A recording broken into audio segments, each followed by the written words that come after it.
ndiwapafu, ndiwapafu, ndiwapafu, Yesu yo. Ndiwapafu, ndiwapafu, ndiwapafu, Yesu yo. Ndiwapafu, ndiwapafu, ndiwapafu, Yesu yo. Ndiwapafu, ndiwapafu, ndiwapafu, Yesu yo. Ndiwapafu, ndiwapafu,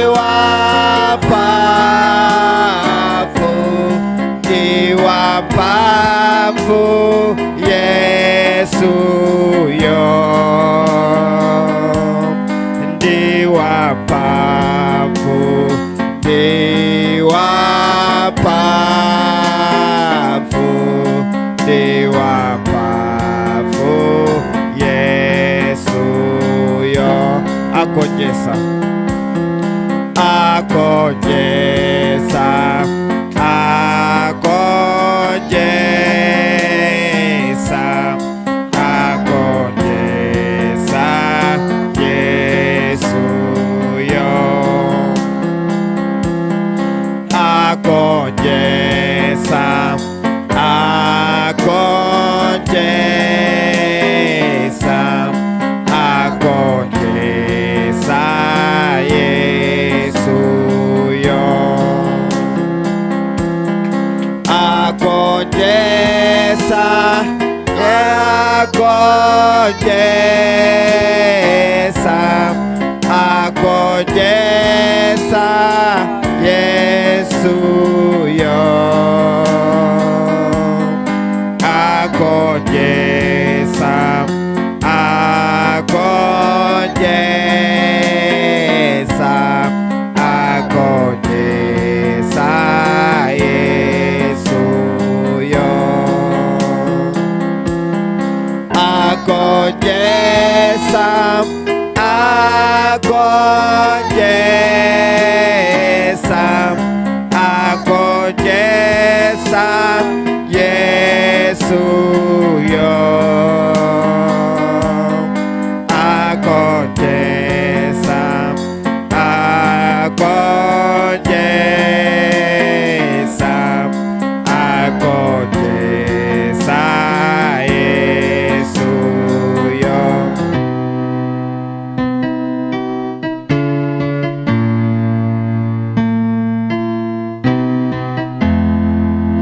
Kodi ifeyo timankonda Mulungu? Njinga tinayionapo, galimoto tinayionapo, anthu oti ali ku sukulu yabwino tinawaonapo, timasilira. Akuti zimenezo ndi zing'ono-zing'ono, koma kuti Mulungu akonza zinthu zabwino kwa iwo amene amamkonda. Akuti zinthu zabwinozo ndi zoti ndi maso ako sunambe waziona ayi, ndi makutu ako sunambe wazimvapo ayi, olo kapena kukhala pasi namba kulingalira. Akuti zimenezo sunalingalirepo ayi. Akuti zimenezo ndi zomwe Mulungu akonzera iwo amene amamukonda. Ndiye ndi kwabwino kumukonda Mulungu. Chifukwa chani? Ukufuna kuti ukakhale ndi zimene Mulungu akonzera iwo amene amamukonda. Funso ndakuti kodi chifukwa chani tiyenera kumukonda Mulungu? Timukonde Mulungu kuti tikalandire zimene ndi maso athu sinazione ayi, ndi makutu athu sinazimve ayi, zimene Mulungu atikonzera. Ndeno kodi Mulungu tingamkonde bwanji? Sinangataziwa tiyenera kutani? Tiyenera kumukonda Mulungu. Ndefunso ndakuti kodi Mulungu tingamkonde bwanji? Tinazawerenga verse Marko chapter 12 verse 30, pamene akuti tinkonde Mulungu ndi mtima wathu wonse, ndi moyo wathu onse, ndi malingaliro athu onse, komanso ndi mphamvu zathu zonse. Tingaonese bwanji kuti ukumkonda Mulungu ndi mtima wako wonse? Ndinanena kuti choyamba tizifunse kuti kodi mu mtima mwathu mukuyenera kupezeka chani. Akamati kumkonda Mulungu ndi mtima wathu wonse, ndiye kuti timulole Mulungu akhale mu mtimamo. Mtima wako lingati nyumba. Nyumba imene ili self contained imakhala ndi sitting room, toilet momwemo, kitchen momwemo. Teno akamati kumkonda Mulungu ndi mtima wako wonse, ngati Mulungu ali pa sitting room, tingozera kuti Mulungu ali kuchipinda kwako, ndiye weyo kutandala pa sitting room siku lonse, ndiye kuti kumkonda Mulungu ndi mtima wako wonse, ndiye kuti wamusiya Mulungu kutiko kuchipinda. Mtima wako lingati nyumba.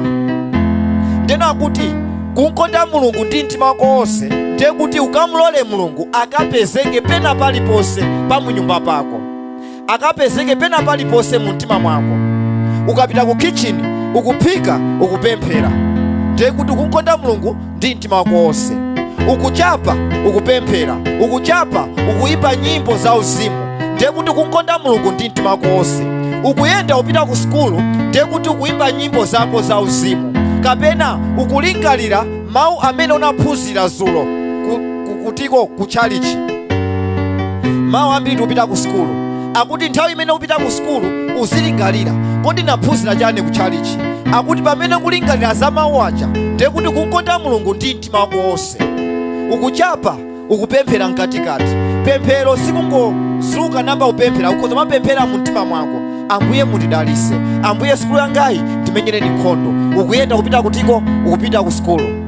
Akuti pamenepo ndiye kuti ukumkonda Mulungu ndi mtima wako wonse.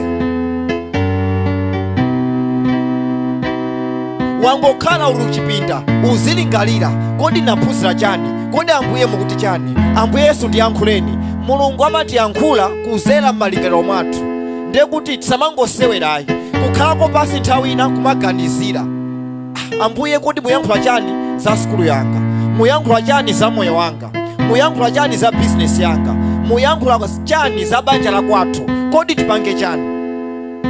Kumkonda Mulungu ndi mtima wako wonse uzifunse kodi mu mtima mwanga muli chani, nanga kodi mu mtima mwanga mukuyenera kukhala chani. Akuti mu mtima mwako mukuyenera kupezeka Yesu. Kodi Yesu apezeka bwanji mu mtima mwako? Nthawi yachinapita yachina Yudasi, akuti Ambuye Yesu amayenda nawo ndi achina Yudasi. Timoze tabwera dona. Ambuye Yesu ali pa dziko lapasi, akuti amayenda ndi achina Petro bwera kuno amayendera limodzi. Tate ndikhale apa amayendera limodzi namakhala pasi. Koma linakwana siku Ambuye Yesu anabwerera kumwamba kwa Tate awo, kusonyeza kuti kwa leroli sitingayende ndi Ambuye Yesu ngati mene achina Petro amayendera ndi ndani, ndi Ambuye Yesu. Panopa Ambuye Yesu akuyenera kuti aziyenda mutimo mu mtima mwathu. Nanga Ambuye Yesu apezeka bwanji mu mtimamo? Kuti tikhale owakonda Ambuye Yesu ndi mtima wathu wonse. Ndi zimene nzathu anatiyankhula, akuti kumkonda Mulungu ndi mtima wathu wonse, akuti ndikuchita mawu. Pamene wamba kuchita mawu, ndiye kuti Mzimu wa Mulungu amabwera mkati mwako. Pamene Mzimu wa Mulungu ali mkati mwako, ndiye kuti Ambuye Yesu ali mkati mwako, ndiye kuti ukuyenda ndi Ambuye Yesu. Haleluya. Kumkonda Mulungu ndi mtima wako wonse ndi pamene walola kuti Ambuye Yesu azaze mu mtimamo, ndi pamene walola kuti Mzimu wa Mulungu ukhale mu mtima mwako, osati Mzimu wa Mulungu pa iweyo. Kumbukira kuti Mzimu wa Mulungu pa iweyo ndi mphamvu. Pamene kupemphera malilime, pamene kupemphera anthu lumachirisidwa, ndiye kuti ndi mzimu mphamvu. Komano kukhala ndi Ambuye Yesu mkati mwako ndi pamene Mzimu wa Mulungu ali mkati mwako. Nanga Mzimu wa Mulungu akhala bwanji mkati mwako? Pamene ukuchita mawu. Ndi mmene zathu yatiyankhulira, akuti ukamachita mawu ndiye kuti Mzimu wa Mulungu ukhala mkati mwako. Mzimu wa Mulungu akhala mkati mwako, ndiye kuti kumkonda Mulungu ndi mtima wako wonse. Kodi kuchita mawu ndi chani? Akuti ngati mawu akuti usabe yayi, ndiyo pamphika usabe. Ndalama azika pa tebulo amayi abambo, uzingoziyang'ana osatengapo yayi. koma ngati ukuba ndiye kuti sukuchita mawu, ndiye kuti Mzimu wa Mulungu sakhala mkati mwako. Kenaka suzalandira zimene Mulungu akonzera iwo amene amamukonda. Akuti kwa iwo amene amandikonda ndakonzera sukulu yabwino, kwa iwo amene amandikonda ndakonzera banja labwino, kwa iwo amene amandikonda ndakonzera business yabwino, ndakonzera zikuluzikulu zoti maso awo sanaone, makutu awo sanamve ayi, olo kapena malingaliro awo sanaziganizire. Tiyeni tikamkonde Mulungu. Ndiye kumkonda Mulungu ndi mtima wako wonse ndi pamene iweyo walola Mzimu wa Mulungu ali mkati mwako. Kodi tingamkonde bwanji Mulungu ndi moyo wathu wonse? Tikawerenga Marko chapter 12 verse 30, akuti love the Lord your God with all your heart, with all your soul, with all your mind, and with all your strength. Pachichewa mukonde Mulungu ndi mtima wako wonse, ndi moyo wako wonse, your soul, ndi malingaliro ako onse, your mind, kenaka ndi mphamvu zako zonse. Umlola bwanji Yesu Kristu kuti apezeke mu mtima mwako? Upange chani kuti Yesu Kristu apezeke mu mtima mwako, kuti Mzimu wa Mulungu apezeke mu mtima mwako? Akuti ngati Mzimu wa Mulungu akupezeka mu mtima mwako, ndiye kuti kumkonda Mulungu ndi mtima wako wonse. Apezeka bwanji? Osapanga zinthu zoyipa. Tikama ndikukhulupirira chimatanthauza chani? Akuti tiyenera kumukhulupirira. Kodi kukhulupirira sitanthauza chani? Kumkonda Mulungu kudzera malingaliro ako, maganizo ako, mphamvu zako zonse. Ndi mphamvu zako zonse. Kukhulupirira kumeneko kumkonda Mulungu. Pamene kumkonda Mulungu ndiye kuti kuchita mawu ake. Chifukwa Mulungu sunga nkonde ngati sukuchita mawu ake. Ndiye ngatanena kuti kumukonda Mulungu ndiye kuti akuchita mawu andani a Mulungu. Akamati mwana uyu amandikonda, mwana uyu amandikonda, amapanga chani? Tikatisesa pa khomo amasesa, suka mbale amasuka. Ndiye kuti mwana uja amakonda makolo ake. Mwana wokonda amakhala mwana otani? Mwana ochita. Sister wathu apanena kuti Mzimu wa Mulungu apezeke mu mtima mwathu ndi pamene tatani? Tamukhulupirira Mulungu. Kumukhulupirira Mulungu ndi kuchita mawu ake. Timoze? Ndiye direct answer ndionena kuti tikamati Mzimu wa Mulungu apezeke mu mtima mwathu, apezeka pokhapokha tikuchita mawu ake. Akatisabe tisiye kuba, akatisankhule maboza tisankhule maboza. Akuti pamene kuyankhula chilungamo chokha boza walitaya, kuba wasiya, chigololo wasiya. Akuti pamenepo ndiye kuti kuchita mawu. Kuchita mawu ndiye kukhulupirirako. Ngati wakhulupirira ndiye kuti Mzimu wa Mulungu apezeka mkati mwako. Nanga kodi ungamkonde bwanji Mulungu ndi moyo wako wonse? How can you love God with all your soul? Kodi tikamati soul tichani? May your soul rest in peace.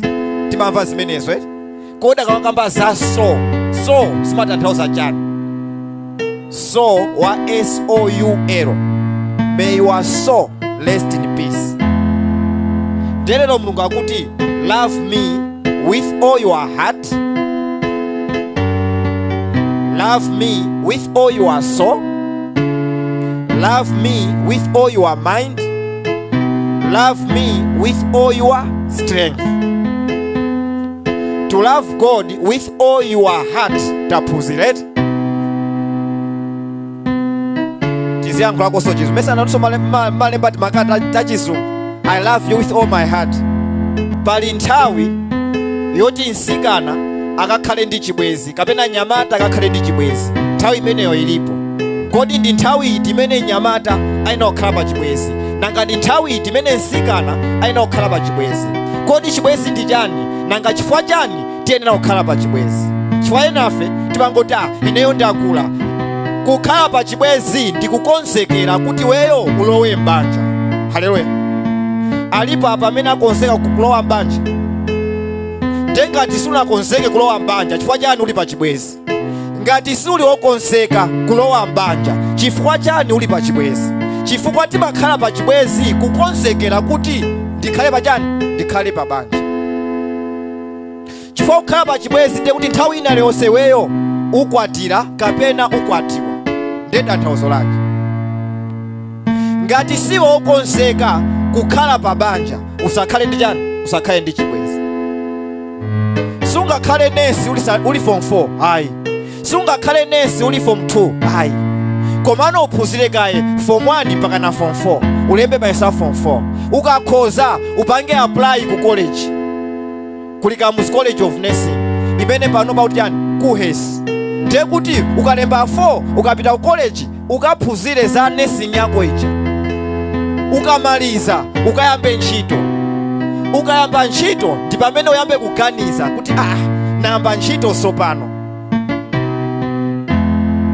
ndikhoza kutani? Sopano ndikhoza kuzimirira pa ine ndekha, ndikhoza kukhala pa banja. Uyambe kuganiza za banja ngati iweyo uli wozimirira wekha. Ukhoza kukagula bread ndi ndalama zako, ukhoza kukagula shuga ndi ndalama zako, ukagula ufa ndi ndalama zako. Ndiye kuti iweyo pamenepo ndiwe okonzeka kuzimirira pa iwe wekha. Ngati wakonzeka kuzimirira pa iwe wekha, ndiye kuti wakonzeka kulowa banja, ndiye kuti ndiwe okonzeka kuyamba chibwezi icho sopano. Haleluya. Anyamata masiku ano tikuyamba zibwezi, kena kano mkazi uja tikamutenga timakamusiya pa nyumba yatani? Ya makolo athu. Makolo agule mathewera aiwe, aguleso mathewera mwana wako. Ndizolondola? Makolo akudyese iweyo, adyeseso mwana wako. Ndizolondola? Ndiye kuti zalakwika pamenepo. Panopa ambiri utani tikulakwitsira pamenepo. Tikumayamba chibwezi nthawi isanakwana. Nthawi ya chibwezi yakwana ngati iweyo ndi othekera kuyimirira pa iwe wekha. Ndalama kaguleni makope aku skulu, ndalama ikaguleni zolembera za ku skulu, ukagula mayunisi oti uziyankhula ndi chibwezi. Pali nzeru? Makolo akuti ndatumiza mwana ku skulu, iweyo kapoketi mane kachako ukuthera kutani? Ku chibwezi. Ndiye kuti tayamba chibwezi chija nthawi yotani? Yolakwika. Masomphenya ukakhala nesi aja satani sakhalapo ya. Kukhala ndi chibwezi zitanthauza kuti iweyo sopano wakonzeka kulowa mbanja. Wakonzeka kulowa mbanja ngati iweyo uli ozimirira pa iwe wekha. Ufuna uyambe banja, ufuna mapoto makolo akupaseso. Pali nzeru? Ufuna ukayambe banja, ufuna kuti makolo akupaseso unyamule mashiti ya kunyumba ajo pite nawo so kubanja. Zofundira za kunyumba zija unyamuleso zonse zija. Ufuna unyamuleso matress amakolo amene anakugulira makolo, nanga ng'ono azing'ono ako agwisa chani? Ndiye kuti tikulakwisa zinthu. Tisayambe nsanga zibwezi. Tabwera bwanji nkhani ya zibwezi? Ndimakukonda ndi mtima wanga wonse. Chimenechi uzimuuza Mulungu panopa. Haleluya. Usauze munthu wina yense, ndimakukonda ndi mtima wanga wonse, ndizaboza. Chifukwa nthawi yako sinakwana. Muzingonamiza napo. Mukanamizana kenaka muzathawiranso kwa ndani? Kwa makolo. Tilibe mapoto, tilibe chakudya. Haleluya. Bible limati mwamuna azasiya makolo ake, azasiya amayi ake ndi bambo ake, nakajoinana ndi ndani? Ndi mkazi wake. Uko osati pa nyumba ya makolo ake. Asikana ngati mwamuna obwera kwa inu ndikufuna tikhale pa chibwezi, uzifunse kaye kuti kodi mwamuna ameneyo ndi ozimirira pa iye yekha kapena azanditenga nakandisiya pa nyumba ya makolo ake. Ngati mwamuna akutenga nakusiya pa nyumba ya makolo ake, si banja limene, simene Mulungu akufunirayo. Nthawi yoyambira chibwezi nditiyo, si nthawi imene wafika form 2, si nthawi imene wafika form 3, si nthawi imene wafika Sunday 8, si nthawi imene wafika form 4. Ndi nthawi imene iweyo uli ndi kuthekera kozimirira pa iwe wekha. Osamangoti ainemesa ndizakwatiwa, mwamuna ndamene azandipasa china chilichonse, ukafutika. Nawenso sikanawe uzidalire pa iwe wekha. Osangoti neyo ndizakwatiwa akandithandiza china chilichonse. Ayi. zinthu zimatani, zinthu zimasintha. Mulungu leroli akuti ndikonde ndi mtima wako wonse, osati kuti iweyo umkonde wina wake. Ukamamuza wina wake kuti ndikukonda ndi mtima wanga wonse, ndiye Mulungu ali patipo. Ngati chibwezi yazaza mu mtima mwako monsemo, Mulungu ali patipo. You cannot save two masters nthawi imodzi. Wekha skulu, wekha chibwezi. Chimozi chiwina, chimozi chisafana. Ngati wamba chibwezi uli pa skulu, uziwe kuti skuluyo sikuyifunira zabwino. Sungatumikire anthu awiri nthawi imodzi. Ngati uli pa skulu, panga za skulu. Osangoti nebola ndafika Sunday 8. Kodi ukafika Sunday 8 ndiye kuti wazimirira pa iwe wekha? Ukula shuga, ukula ufa, ukalemba form 4 ndiye kuti wazimirira pa iwe wekha? Ayi. Tikamamba form 1 uziziuza kuti Ambuye ineyo ndithandizeni, ndikafika form 4 ndizakhoze bwino, ndikakhoza bwino ndipite ku college, ndikapange chani nursing yangayi, nanenso ndidzakhale mphunzitsi, inenso ndidzakhale dokotala, inenso ndidzakhale nurse, inenso ndidzakhale engineer. Akamati love me with all your soul, zimatanthauza chani? Love me with all your soul. Genesis chapter 2 verse 7. Akuti, and the Lord God formed man of the dust of the ground, and he breathed into his nostrils the breath of life, and the man became a living being. King James Version.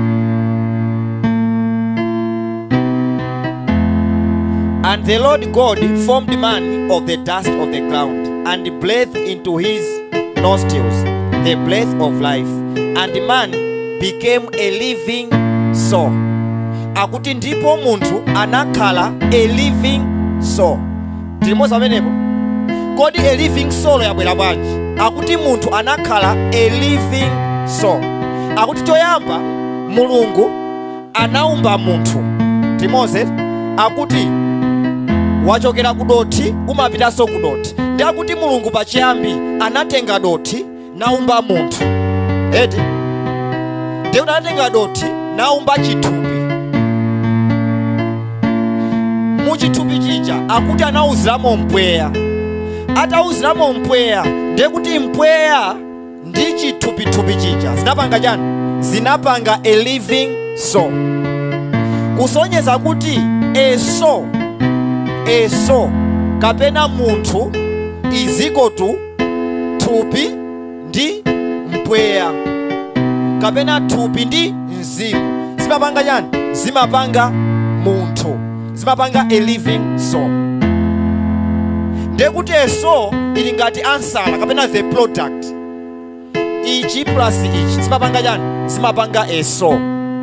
Akamati munthu si chithupi chako chayi, akamati munthu si mzimu wako, komano is a what? Is a soul. Chifukwa soul wabwera kuzera mwa chani? Mwa thupi ndi mzimu. Zaveka bwinobwino pamenepo? Genesis 2 verse 7. Akuti Mulungu pachiyambi choyamba anatenga dothi naumba ndiye thupi lako. Timoze, thupi lako labwinoli losalalalo Mulungu anatenga dothi naliumba ndikulisiyapo kuti ameneyo ndi thupi osati munthu ayi. Limeneli ndi thupi. Kenaka anauziramo mpweya. Ndiye mpweya uja sopano anasanduka chani? Anasanduka munthu. Ndiye thupi ndi mpweya uja zapanga chani? Zapanga munthu. Munthu ndi chani? Ndi living soul. Munthu ndi chani? Is a soul. Akamati may your soul rest in peace, ndiye kuti munthu chapalibepo. Pali chani sopano? Pali thupi. Ndifake kwa kamera manena kuti thupi la mayi ujeni si munthu amene uchayayi koma ndi yani ndi thupi. Koma solo watani a living soul yatani yapita kwa ndani kwa Mulungu amene anatani anayika mwa munthu uja, si munthuso ayi yasandi thupi. Ndiye Mulungu akamati mwana wanga undikonde with all your soul, kodi zotanthauza chani? Akuti love me with all your heart, with all your soul, with all your mind and with all your strength. Ndikonde ndi mtima wako wonse, ndikonde ndi moyo wako wonse, your soul. Mwana amenepo akamati ndikonde ndi with all your soul, ndiye kuti ndikonde ndi moyo wako wonse. Kodi moyo wako wonse zotanthauza chani? Ndiye kuti moyo wako iziko tu chithupi chija ndi mpweya wa Mulungu zimapanga moyo wako wonse. Tuyenda limodzi. Akamati ineyo ndine wa moyo, ndiye kuti iweyo ukamba zoti ndili ndi thupi, ndilinso ndi mpweya, ndilinso ndi mzimu. Kunkonda Mulungu ndi moyo wako wonse, ndiye kuti unkonde Mulungu ndi umunthu wako wonse.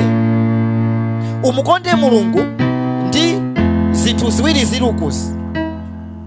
Chifukwa moyo wako wonse ukubwera chifukwa chani? Ukubwera chifukwa cha thupi ndi mzimu. Thupi ndi mzimu zikupanga moyo wako wonse, your soul. Timoze ena amanena kuti munthu ndi zinthu zitatu. Amati thupi, amati thupi, mzimu and your soul. Mala kuisa mene mungana zikonzera. Koma tinene kuti munthu ndi zinthu ziwiri. Chifukwa soul ndiye munthuyo. Mundimvese? Tikamati a living soul ndiye munthuyo. Ndiye akamati munthu akupanga ndi zinthu zitatu: thupi, mpweya ndi a soul. Ndiye kuti zolakwika. Chifukwa a soul yo ndiye munthuyo. Ndiye nene kuti a living soul amene ali munthu umene uli moyo wako wonse ukupangika ndi chani? Ukupangika ndi thupi komanso mzimu. Thupi ndi mzimu zikupanga munthu. Thupi ndi mzimu zikupanga a living soul. Ndifake Baibulo tikawerenga ku Ezekiel. Haleluya. Tikawerenga ku Ezekiel chapter 18 verse 4, mawu akuti that is soul, akuti a living soul, the soul that sins is the one that is going to hell. Osati munthu amene sanachimwe nawe ya.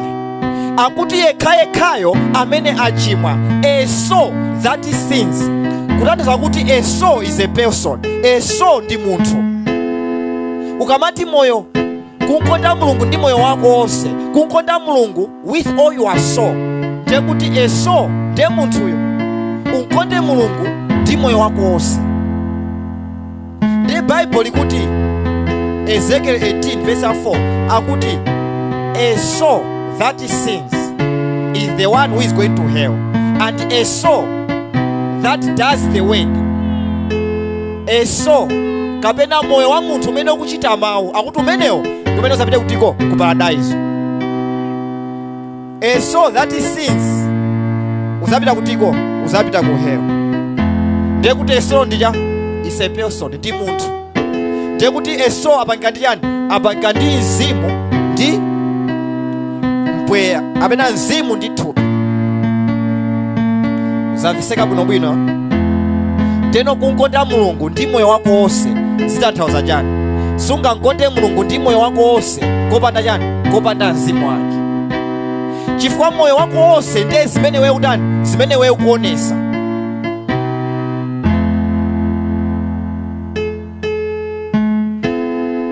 Asisi awa amapemphera, amalimbikira. Ndiye kuti kulimbikira kuja kukubwera chifukwa chani? Kulimbikira kuja kukubwera chifukwa cha mzimu olimbikira uli mwandani mwa iweyo. Mese amapemphera kwambiri. Kupemphera kuja kukubwera chifukwa chani? Chifukwa cha mzimu opemphera uli mwandani uli mwa iweyo. Uku sikumangobwera chipaso opanda chozala ayi. Ungakolole maolenje osazala maolenje. Ngati ukuona mtengo wa mango ndiye kuti wina wake anazala mango.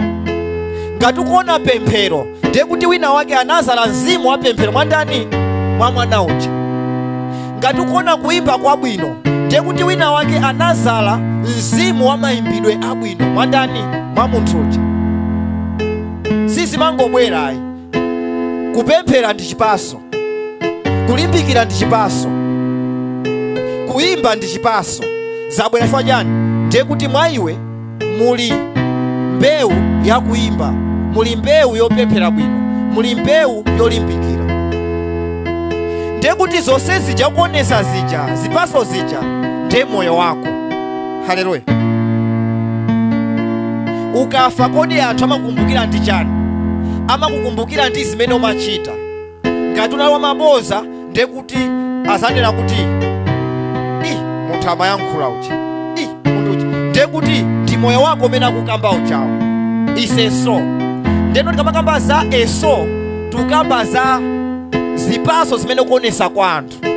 Akamati umukonde Mulungu ndi moyo wako wonse, ndiye kuti zomwe uzionesa zipaso za moyo wakozo zionese kuti Mulungu matani umakonda.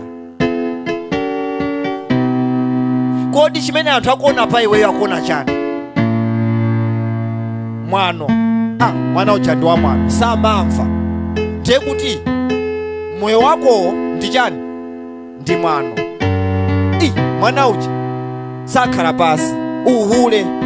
Akachoka mwa mwamuna uyu ndiye kuti mwamuna uyu, mwamuna uyu ndiye kuti ndi uyu. Ndiye kuti moyo wako uja ndi chani? Ndi uhule. Ndiye kuti sunganene kuti Ambuye ndikukukondani ndi moyo wanga wonse. Chifukwa ndikamati kukukonda Mulungu ndi moyo wako wonse, ndiye kuti ndi zipaso zako zonse, ndi zomwe anthu angang'ane pa iwe azoona ndani? Azoona Yesuyo. Akamakuona iweyo azoona kuti pemphero ukulimbikira. Akamakuona iweyo azikuona kuti chikondi chili mwa iwe. Anthu makonda sumangoyankhula chisawa wayayi, sumangokali pa chisawa wayayi. Anthu akamakuona iweyo azikuona kuti umatha kupereka. Wamona wina wake sabato alibe, iwe uli ndi sabato 7. Ina ku skulu sumavalayi, umasewerera. Pamene imene ukusewerera nzako lopitira ku skulu alibe. Ndiye watenga sabato yako ija wampasako nzako. Naweso ucheneko ku skulu. Ine ya ku skulu ndinayo, yosewerera ndinayo, yapa nyumba ndinayo, yolowera kupafa ndinayo. Enafe ndithu tili ndi masipasi timalowera kutiko, timalowera kupafa. Koma alipo wina woti olomwina ndi silipasi odapitire ku skulu alibe. Ndiye kuti ukaona kenaka munthu yakusoweka ndimpaseko. Yohani akuti ataona Khristu amene amazabatizika akuti anauza kuti kodi akuza ni ndani kuti inuyo mupulumutsidwa musemphana ndi chilango chimene chikubwera. Akuti anthu aja anafunsa akuti kodi tipange chani? Akuti yemwe ali ndi zovala ziwiri atenge chimodzi ampase nzake. Amaphunzitsa chikondi. Tikamati iweyo ukukonda Mulungu ndi moyo wako wonse, ndiye kuti zipaso zimene zikuoneka pa iwe ndi zipaso zabwino ukuonesa chikondi. Ena kuwathandiza, ukupereka. Wina alibe chakudya, iwe ukataya chakudya. Wina kusoweka sima, iweyo waphika sima yambiri yakhalako mama wakutaya, komano wina wake ufa uja alibe. Ndiye kuti kuli bwino uziphika pang'ono, ufa uja wapaseko aneba, na usaphika taniso adye. Ndiye kuti pamenepo ukuonesa chikondi. Ndiye kuti moyo wako uzakumbukiridwa ndi ntchito zabwino. Azanena kuti amamukonda Mulungu ndi moyo wake wonse. Tikamawerenga mawu ku Acts akuti Lidiya atamwalira, akuti anthu anaunjikana, akuti zosatheka. Mzimayi wabwino ngati uyu azikamwalira ayi. Ngati Pita anaukisa akufa kwinako, uyuso aukisidwe. Anakantenga Pita akuti uyuyu zovanda flaines anandipasa ndamene. Sabato ndachena pai anandipasa ndi Lidiya. Chakudya tikudya apa anandipasa ndani? Ndamene. Akuti zosatheka asangopita choncho yani. Akuti Pita anazunzika muzimu wake, analowa muchipinda muja natusa anthu onse aja akuti tuluka, anapemphera. Ndipo Lidiya akuti anatani? Anauka kwa akufa. chifukwa chani? Akuti moyo wake unali chani? Unali chithunzithunzi andani cha Mulungu. Ndiye kuti amamukonda Mulungu ndi chani? Ndi moyo wake wonse. Tifanye Mulungu atachosa moyo wake uja, anthu akuti ife tikufunanso moyo uja utaniso ubwererenso. Kodi ena afe Mulungu atatitenga panopa ndi ndani azanene kuti ayi tumufunanso munthu uja? Titangofa panopa ndi ndani akanene kuti ineyo amene uja ndikumfunanso amandisukira mbale, amene uja ndikumfunanso amasesa pakhomo, amene uja ndikumfunanso amandichapira malaya, amene uja ndikumfunanso amandithandiza. Kodi ndi angati amene azizathu anganene kuti tikumfunanso amene uja? Abusa chonde kampempherereni amene uja. Akuti kunkonda Mulungu ndi moyo wako onse. Pali kunkonda Mulungu ndi mtima wako wonse, ndi pamene walola Mzimu uja, mpweya uja, mpweya umene Mulungu anayika mkati mwathu, si mpweya umene ena afe tikukhalanso nawo ya. Kumbukira kuti akuti mu Edeni muja Adamu ndi Imvani anachimwa. Ndiye kuti mpweya umene Mulungu anawuzira uja sunalinso mpweya umene anayika mu anthu ajawo. Anakhangata pakakontaminate mpweya uja. Ndi chifukwa chake timanama, timankhula mabosa, timayenda muzigololo. Chifukwa chani? Akuti mpweya uja taupanga contaminate. Ndiye kunkonda Mulungu ndi mtima wako wonse ndi pamene walola mpweya uja kuti utaniso ukonzedwenso. Ukonzedwanso mwa mtundu wanji? Ukonzedwanso pamene wayamba kuchita mawu. Ndiye Ambuye Yesu amabweranso ndi mzimu wawo. Akuti mzimu wa pachiyambi unawononga, tsopano ndikubweretsa mzimu ina ndi umenewu ukupase moyo.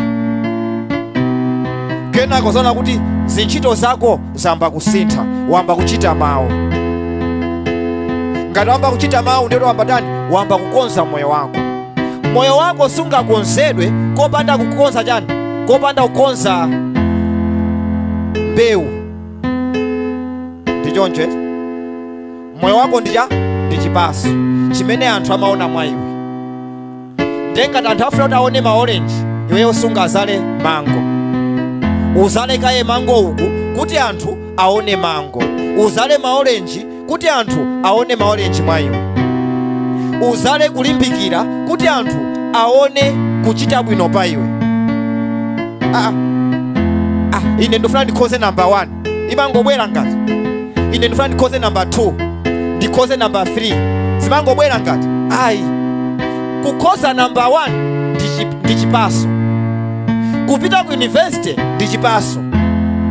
Kupita ku secondary yabwino ndi chipaso. Ndiye chipaso chija sichimangobwera kuti ineyo akandigulira malo atati ali ndi ndalama, akandipezera malo ku school ya boarding. Ndiye kuti mwapanga chani?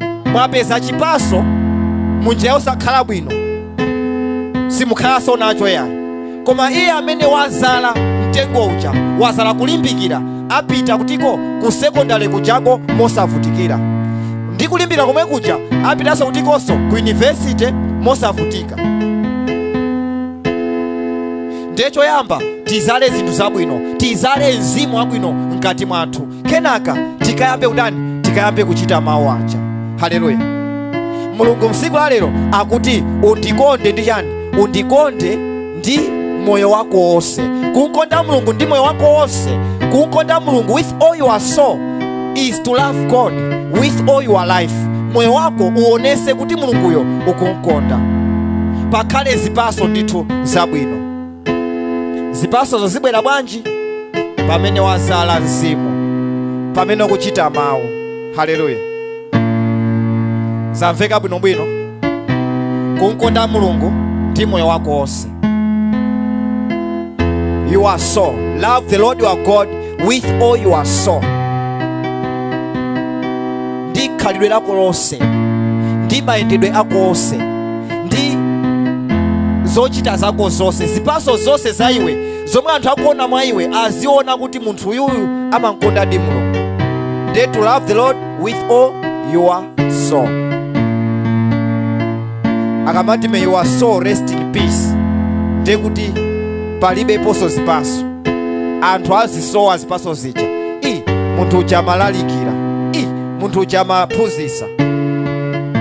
Zipaso zija azisowa. munthu uja amathandiza, ndiye kuti zipatso zija azisowa. Ndiye kuti kuthandiza kuja, kulalikira kuja, kuphunzitsa kuja, kupereka kuja, ndikukonda Mulungu ndi moyo wako wonse. Kuonesa chikondi. Chikondi sichingabwere kopanda chani? Kopanda mzimu uja, mpweya uja. Haleluya. Kodi takonzeka kukonda Mulungu ndi moyo wathu wonse? Kodi tikonda Mulungu ndi moyo wathu wonse? Zoyankhula zathu kodi zizionesa kuti tikukonda Mulungu? Zoganiza zathu kodi zizionesa kuti tikukonda Mulungu? Mayendedwe athu kodi azionesa kuti tikukonda Mulungu? Akuti leroli tipange chisankho chimenechi kuti Ambuye ndikukondani choyamba ndi mtima wanga wonse. Chachiwiri ndikukondani ndi moyo wanga wonse. Sungamkonde Mulungu ndi moyo wako wonse kopanda kumkonda ndi mtima wako wonse. Ndifake Baibulo sanayambire mphamvu. Mu Baibulo tikamawerenga Marko chapter 12 pakana 30.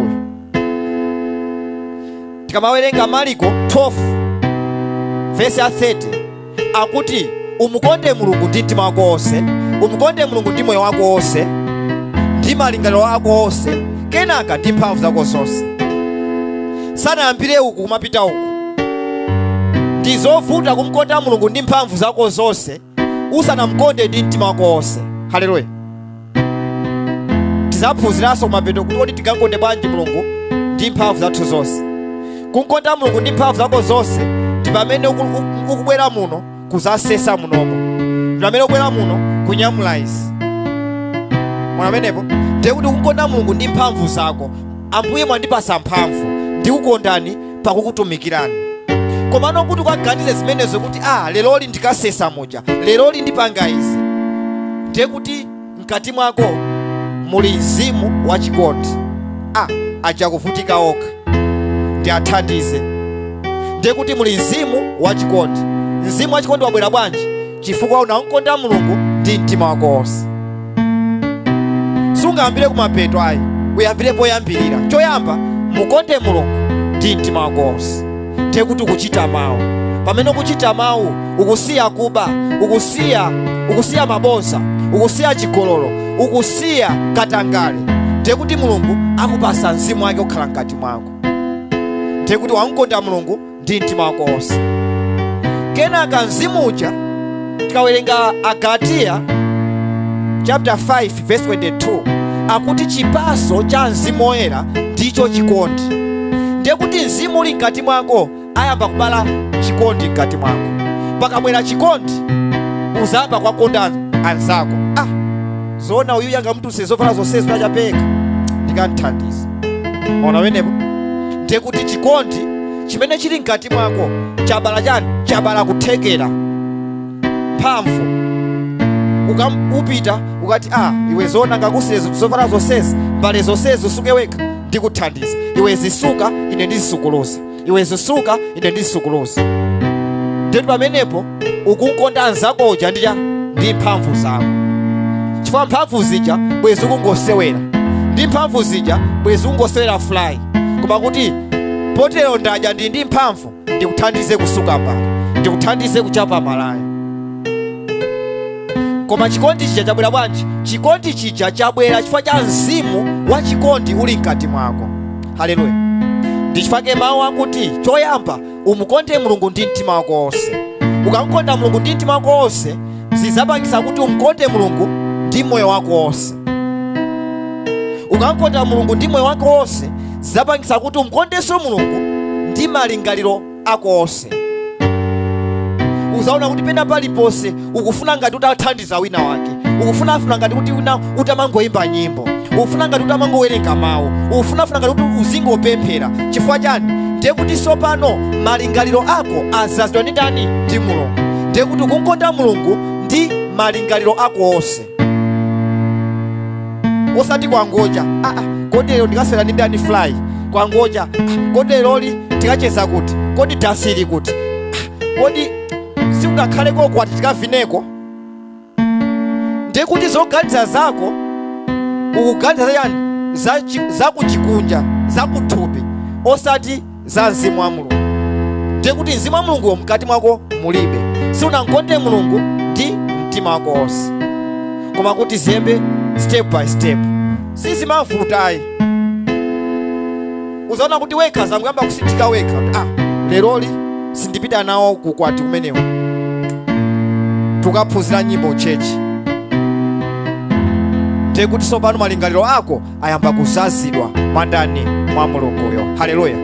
Ndofuna kuti pamene ulipo ukayimirire, ukapemphere kuti Ambuye ndithandizeni, ndizazidwe ndi mzimu wanu, ndizazidwe ndi moyo wanu. Ndaphunzira kuti pachiyambi munandilenga thupi komanso mzimu. Mzimu wanu ukuzakhala kuti unali corrupted chifukwa cha maboza anga. Mzimu wanu unali corrupted chifukwa cha katangale wanga, chifukwa cha kuba kwanga. Koma kuyambira lero Ambuye ndiyamba kuchita mawu. Ndifuna kuti kena kalikonse kakhaleso ngati kuchiyambi kuja, ndiyambe kuchita za inuyo. Kamaza nditenga anthu azandililire kuti musatenge ameneyo, bora mukanatenga kwachawo. Koma na mwana uyu ayi ndithu amandithandiza, amandikonda, amandichitira izizi. Akuti chimenecho ndiye moyo wako. Ndiye Mulungu akuti undikonde ndi moyo wako wonse. Musiku la lero upemphere kuti Ambuye ndipaseni kuthekera ndikawukondeni ndi moyo wanga wonse. Mayendedwe anga akaonese kuti ndimaukondani, zoyankhula zanga zikaonese kuti ndimaukondani, machitidwe anga akaonese kuti ndimaukondani. Likhale pemphero lako pa nthawi ino kuti Ambuye ndifuna ndiukondeni, Ambuye ndifuna ndiukondeni. Pamene ulipo ndifuna kuti ukapemphere. Pemphera. Mulungu akukonza iweyo, Mulungu asintha moyo wako, ukhala olimbikira. Sukulu yako ndi yabwinobwino, sukulu yako ipita patali, sukulu yako iweyo uphunzira bwinobwino. Mu dzina la Yesu Khristu landira chisomo cha sukulu, landira chisomo cholimbikira, landira chisomo cha nzeru. Akuti nzeru amapereka ndi Mulungu. Landira nzeru zako mu dzina la Yesu Khristu. Manesi ndiwaona alimo muno, madokotala alimo muno. Landira ntchito yako mu dzina la Yesu Khristu. Sukulu yako iweyo ipita pasogolo mu dzina la Yesu Khristu. Pemphera. Ndipo Mulungu akukhuze ndi chaulere chake, Mulungu akukhuze ndi kulimbikira, Mulungu akukhuze ndi sukulu yabwino mu dzina la Yesu Khristu. Zonse zomwe zimakutayisa nthawi tukadula tukaphwasula mu dzina la Yesu Khristu. Ukhale ndi nthawi ya sukulu yako. Ambuye kozeni, Ambuye kozeni, moyo wanga utumikile inu. Kozeni,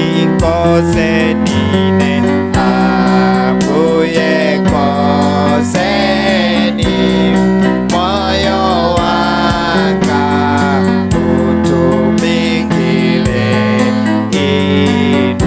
Maboza ndasiyaine, Ambuye kozeni, moyo wanga utumikile inu. Maboza ndasiyaine, Ambuye kozeni,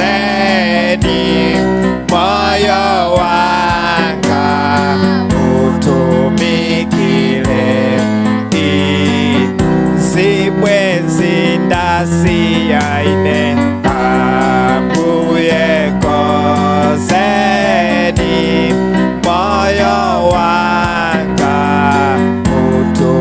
utumikile inu.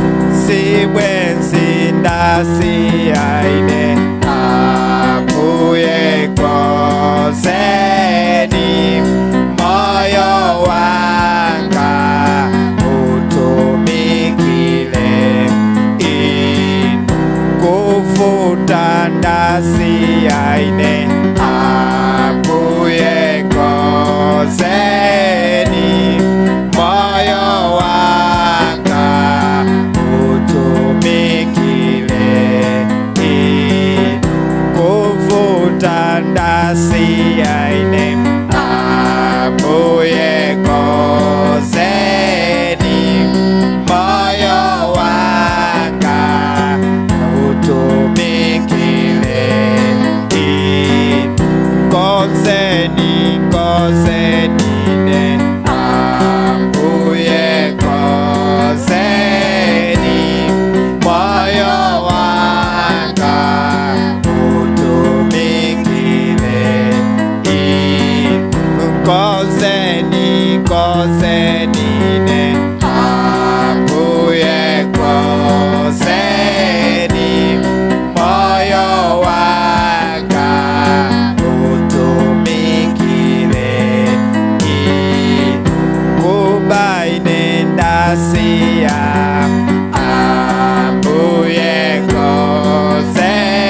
konzeni ne ambuye konzeni moyo wanga utumikile inu konzeni ne ambuye konzeni moyo wanga utumikile inu. Tindi nyimbo zambiri zoti tiphunzire kuimba, ndeno Saturday naliyonse masana tizipezeka muno kuti tiphunzire kuimba. Saturday masana eti Saturday nayonse mamawa. Ngati pali munthu amene afuna kukumana ndi ineyo ndiye kuti ndizipezeka malo anowa Saturday mamawa. Ndoti Saturday mamawa ndizikhala ndi nthawi ndi iwo amene akufuna kukumana ndi ndani ndine. Then mazulo thukoloko praise team eti tikonzekere nyimbo. Amene azikonzekera nyimbo mazulo ndi amene azigwira pamaiki awiriwa. Komanso ndifuna anthu a discipline, osati kusogolo kungoyimba 2 minutes kenaka watuluka wapita. Ndifuna anthu anena kuti akafuna kuti ayimbe akabwera kuno sogolo ndiye kuti ayimbira mpakana pa mapeto a service. Amenewo ndi amene tutani tikufuna timozeti. Ine ndimafuna anthu omvera, osati anthu amene amatha. Ayi, ngati umatha kuyimba ndiye ukhoza kubwera nthawi ina iliyonse ndiye kuti ndizakuchosako. Sindikufuna anthu amene amatha kuyimba ayi, koma anthu amene amamvera ndi amene tikufuna munomo. Tikati tenti kumane 2 koloko azibwera 2 koloko, tenti kumane 8 koloko azibwera 8 koloko. Koma ngati umatha kuyimba ndobwera dala 10 koloko ndiye kuti suzalandidwa kusogoloko. Tikufuna anthu amene amamva, amamvera, amachita zinthu zimene m'busa wawo akuwauza. Akati khala pasi amakhala pasi, imirira azimirira, tenti imbe aziyimba, tenti pemphere azipemphera. Amenewo ndi amene tikufuna munomo, osati amene amatha kulalikira. Ayi, muno sitikufuna anthu otha kulalikira kapena anthu otha kuphunzitsa mawu, anthu otha kuyimba. Ayi, koma tikufuna anthu omvera, anthu ochita mawu.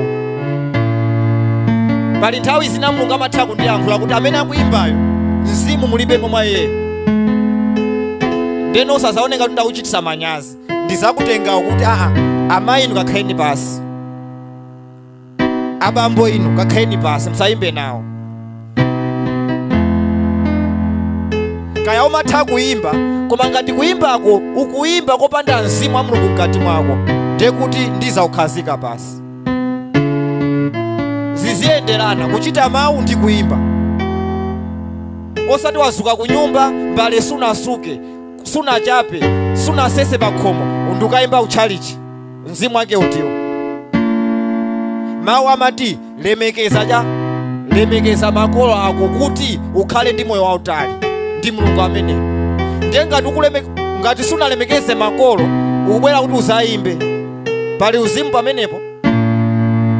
Olo ukhale kuti umatha kuyimba, komano ngati ndaona kuti apapa mzimu palibepo apo, tanena kuti inu maiki isiyeni kakhaleni pasi. Bola awo akuvutika kuyimbawo, komano akuyimba ndi yani? Ndi mzimu.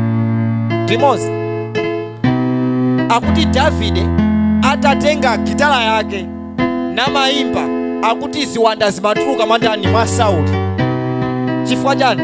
Davide samangoyimba poti amatha kuyimba ayi, amayimba chifukwa ali ndi mzimu mkati mwake. Tukwizana? Nde munomo tifuna kuti muzimba anthu amene amachita mawu, osati mabosa ali mwa iwe wagwira maiki. Ndichifukwa chake anthu samatani samamasulidwa ndi mayimbidwe anu. Wagwira maiki koma zigololo zimwandani zili mwa iweyo. Ayi, wagwira maiki mabosa ali mwa iwe. Ayi,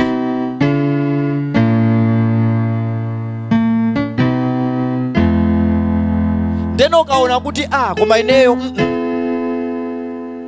sindikunkonda Mulungu ndi mtima wanga wonse, ndiye kuti sungayimbenso ndi mtima wako wonse.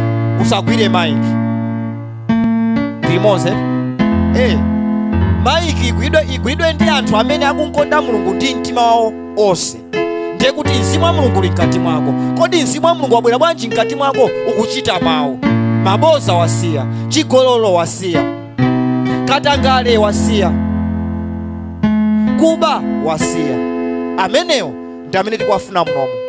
Olo sumatha kuyimba, komano ngati ukuchita mawu, Mulungu akuphunzitsa kuyimba. Haleluya. Tikufuna otha kuyimba? Ayeti. Tikufuna otha kulalikira?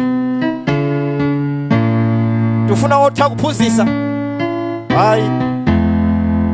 Azibusa sitikuwafuna muno, aprofeti sitikuwafuna muno,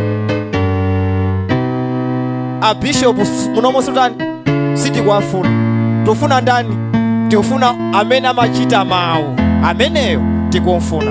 Ngati ali mbusa abwere muno chifukwa amachita mawu. Ngati ali mprofeti abwere muno chifukwa amachita mawu. Ngati ali bishopu abwere muno chifukwa chani? Amachita mawu. Ameneyo tikuwafuna mnomo, tialandira. Kaya sumatha kuyimba, bwera ngati umachita mawu. Tikufuna anthu ochita mawu. Ameneyo Mulungu aphunzitsa kuyimba, Mulungu aphunzitsa kulalikira, Mulungu aphunzitsa kuphunzitsa mawu, Mulungu aphunzitsa kukhala secretary, Mulungu aphunzitsa kukhala treasurer. Osati neyo ku church kumene ndimapemphera ndimasunga ndalama. Sitifuna munthu osunga ndalama muno. Ayi. Sitifuna secretary muno. Ayi. Tikufuna munthu amene amatani? Amachita mawu. Ameneyo tisamulandira. Zosaza jalako la manja ndiseke service. Thank you Father, thank you Jesus, thank you Holy Spirit.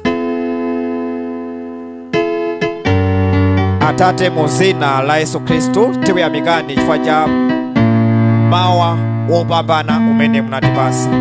Ambuye mwatiphunzitsa mawu anu, tikakukondeni ndi mtima wathu wonse, tikakukondeni ndi moyo wathu wonse.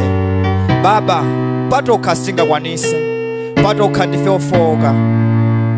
Ambuye, mzimu wanu ukakhale mkati mwathu, mzimu wanu ukatipase kuthekera kuti pa ife tikaonesere zimene anthu akuyenera kukaona mwa ife ngati ana anu. Mu dzina la Yesu Kristo mwatiphunzitsa zambiri mu tsiku la lero. Ambuye ndikupemphera chisomo. Pali ana anu muno ali ndi masomphenya kuti kutsogoloko azakhale odalirika, azakhale ma doctors, azakhale ma nurses, azakhale ndithu pa ntchito zosiyanasiyana. Atate tikuwapempherera, ikanipo kuthekera kwanu. Amene sakupita ku skulu apite ku skulu ndi mphamvu yanu mu dzina la Yesu Kristo. Amene skulu inasidwa pa njira, Ambuye ikani kuthekera kwanu apitirize skulu yawo mu dzina la Yesu Kristo.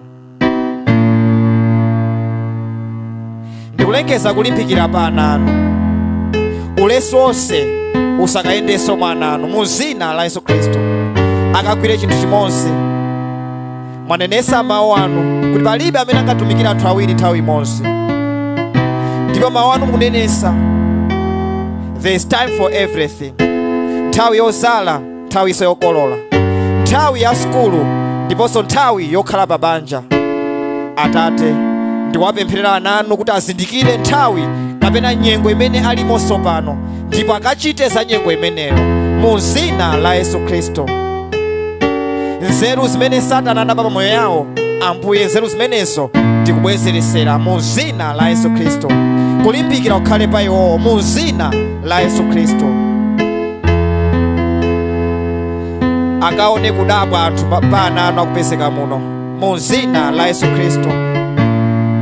Mukuti ananga asakakhale michira koma akakhale mito, ndipo ana anu akakhale anthu okhoza manamba 1 mu dzina la Yesu Kristo.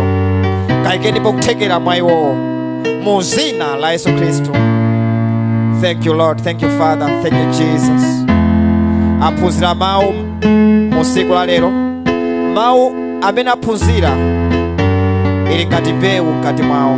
Ambuye okulisa ndinuyo, kazikuliseni ndipo zikabale zipaso mu dzina la Yesu Khristu. Oyipa sakayandikire, akakonderedwe pamene akayende, akakonderedwe ku sukuluko, akakonderedwe mu zinyumbamo mu dzina la Yesu Khristu. Baba katamandikeni, Baba kakwezekeni mu dzina la Yesu Khristu. Tonse nene kuti ameni, ukuti kumtamanda Mulungu.